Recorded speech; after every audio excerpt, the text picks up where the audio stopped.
भानपुर गांव में मुखिया त्रिलोकनाथ का काफी दबदबा था।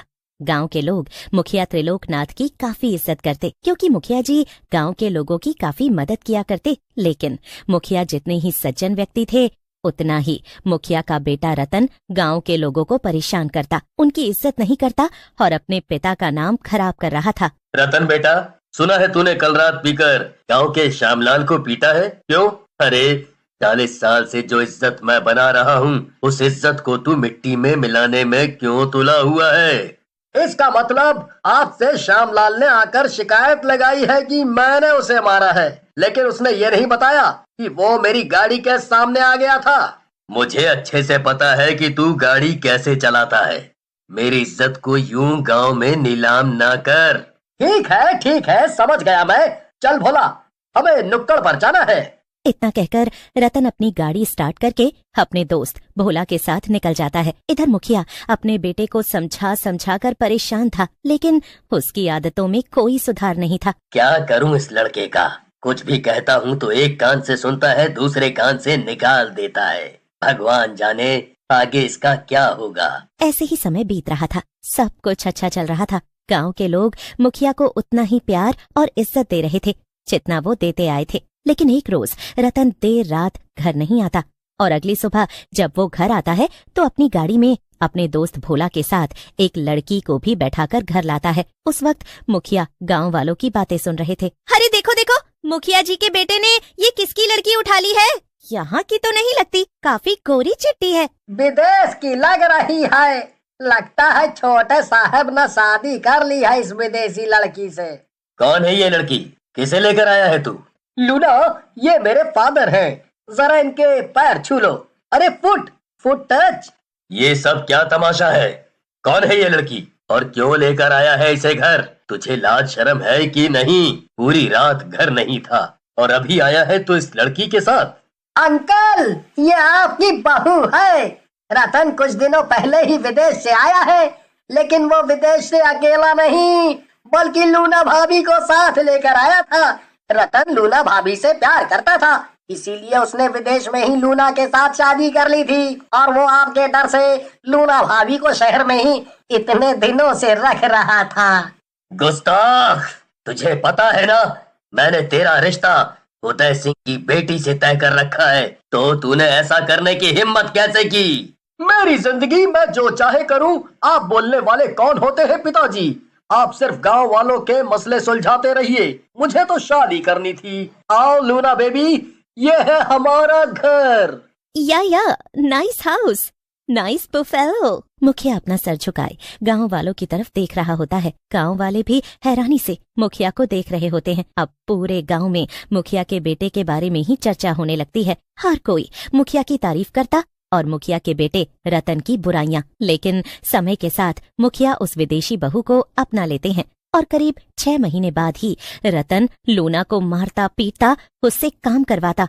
रतन, जरा ढाबे पर जाकर देखा बेटा, आज रामू नहीं आया है। तो मुझे क्यों भेज रहे हो? आपकी बहू है ना, उसे भेजो। लूना, तुम चंदा के साथ ढाबे पर जाओ। नहीं, बहू कहीं नहीं जाएगी। और तुझे शर्म नहीं आती बहू को ढाबे पर भेजते हुए? ढाबे पर गांव के लोग खाना खाने आते हैं और वो ढाबे पर मुखिया की बहू को देखेंगे तो क्या कहेंगे? पिताजी, भूल जाओ कि ये अब आपकी बहू है, क्योंकि इससे तो कुछ आता नहीं और मैं इससे परेशान हो गया हूँ।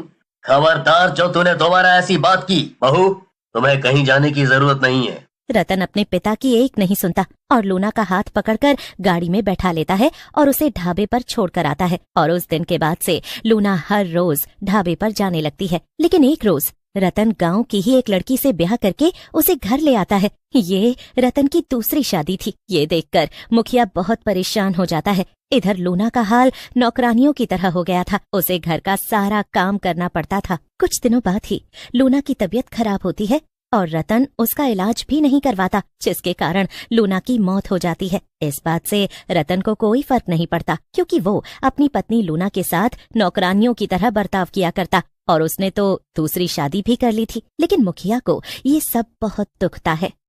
अरे उस बेचारी की जान तो इन लोगों की वजह से ही गई है। जब भी मैं ढाबे पर खाना लेने जाती थी तो वो बेचारी खाना बनाती रहती या फिर बर्तन धोती रहती थी। विदेश से आई इतनी सुंदर लड़की को इन लोगों ने नौकरानी बना दिया। भगवान कभी इन लोगों का भला नहीं करेगा। बेचारी बीमार थी तो उसे दवा तक नहीं दिलवाई। मुखिया वहाँ से सर नीचा करके चला जाता है क्योंकि वो कुछ बोलने लायक नहीं रहा था। उसके बेटे ने उसका नाम मिट्टी में मिला दिया था। इधर रतन अपनी दूसरी पत्नी के साथ हंसी खुशी अपना जीवन बिता रहा था और इस बात को करीब 1 साल बीत जाता है और रतन को दूसरी पत्नी से एक बेटा होता है। रतन अब काफी सुधर चुका था। जब से उसका बेटा हुआ था वो अपने परिवार पर भी ध्यान देने लगा था और अपने ढाबे पर भी जाने लगा था और मुखिया भी अब इस बात से खुश था कि उसका बेटा सुधर गया है। लेकिन कुछ दिनों बाद मुखिया को पता चलता है कि गांव में एक औरत ने छोटा सा ढाबा खोला है जो लोगों को स्वादिष्ट खाना खिलाती है। अरे क्या खाना था, खाकर तो ऐसा लग रहा था जैसे आत्मा ही तृप्त हो गई है। मटन, चिकन, फिश करी सब था उसके पास। एक से बढ़कर एक लाजवाब खाना। अरे श्यामलाल, तू कहाँ से आ रहा है? मुखिया जी, मैं तो नए ढाबे से खाना खा कर आ रहा हूँ। वहाँ का खाना सस्ता और अच्छा था, बस उसी की तारीफ कर रहा था।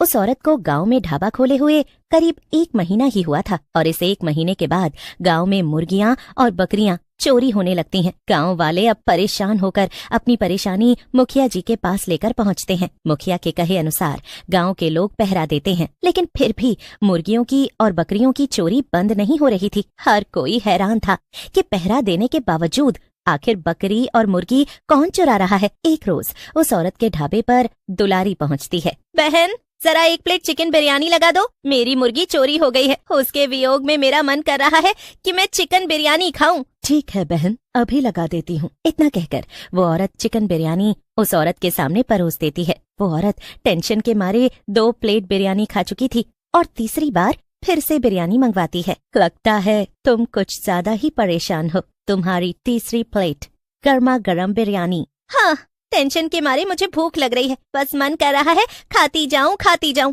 और सब कुछ भूल जाऊं। तुम्हारे हाथ के खाने में इतना स्वाद कहाँ से आता है बहन? ये तो अपने लोगों का प्यार है बस। दुलारी खा ही रही होती है कि तभी उसे उसकी बिरयानी में एक घुंघरू नजर आता है, जिसे उठाकर दुलारी बड़े गौर से उसे अलट पलट कर देखने लगती है। टेंशन के मारे मेरी बिरयानी में मुझे अपनी ही मुर्गी का घुंघरू दिख रहा है। अरे 1 मिनट, ये क्या दिख रहा है मुझे? ये कहीं सच तो नहीं? ये तो मेरी मुर्गी की टांग में पहनाया हुआ घुंघरू ही है। इसका मतलब चोर ये ढाबे वाली औरत है। अब दुलारी बिना पैसे दिए ही वहाँ से सीधा मुखिया के पास पहुँचती है और मुखिया जी को सारी बात कह देती है। अब गांव के लोग मुखिया के साथ उस औरत के ढाबे पर पहुँचते हैं। तब तक उसका ढाबा बंद हो चुका था। गांव वाले उसे शहर जाने वाले रास्ते तक ढूंढ कर आते हैं, लेकिन उस औरत का कहीं अता पता नहीं चलता। लेकिन कुछ देर बाद ही गांव का एक आदमी मुखिया के कानों में आकर कुछ कहता है और मुखिया तुरंत ही अपने घर की तरफ दौड़ पड़ता है। अरे मुखिया जी को क्या हुआ? चलो चलो, लगता है कोई बात हो गई है। तभी मुखिया जी अपने घर की तरफ भाग रहे हैं। जब मुखिया अपने घर पहुंचता है तो वो देखता है कि वहाँ पर लोगों की भीड़ लगी हुई है और मुखिया का बेटा बेसुध नीचे पड़ा है, जिसकी जान जा चुकी थी। मुखिया अब अपने बेटे को देखकर खूब रोने लगता है। तभी अचानक हंसने की आवाज आती है और सभी डर जाते हैं और देखते ही देखते वहाँ एक चुड़ैल प्रकट होती है। क्या हुआ? अपने बेटे को मरा हुआ देखकर बहुत दुख हो रहा होगा ना? हा? वो दिन याद है जब इसने मुझे तड़पा तड़पा कर मारा था? हा? मेरी दवाइयों के लिए मुझे पैसे नहीं दिए और मुझे इस घर की नौकरानी बना दिया था। मैं हूँ लूना। गांव के लोग हैरान हो जाते हैं। वो चुड़ैल जोर जोर से हंस रही थी। उसके लंबे लंबे दांत, लाल आंखें और डरावना चेहरा देखकर लोग डरे हुए थे। मुझे इसे मारना था और इससे बदला लेना था। मुझे पूरे 2 साल का वक्त लगा। इस दौरान मैंने इस गांव के लोगों के बीच जाकर ढाबा शुरू किया ताकि तुम दोनों बाप बेटे की हिम्मत टूट जाए, और ऐसा हुआ भी। और आज मैं इससे बदला लेकर खुद को मुक्त कर लूंगी। देखते ही देखते वो चुड़ैल अब मुक्ति पा लेती है, लेकिन वो सबके सामने अपने गुनहगार को मौत के घाट उतार जाती है।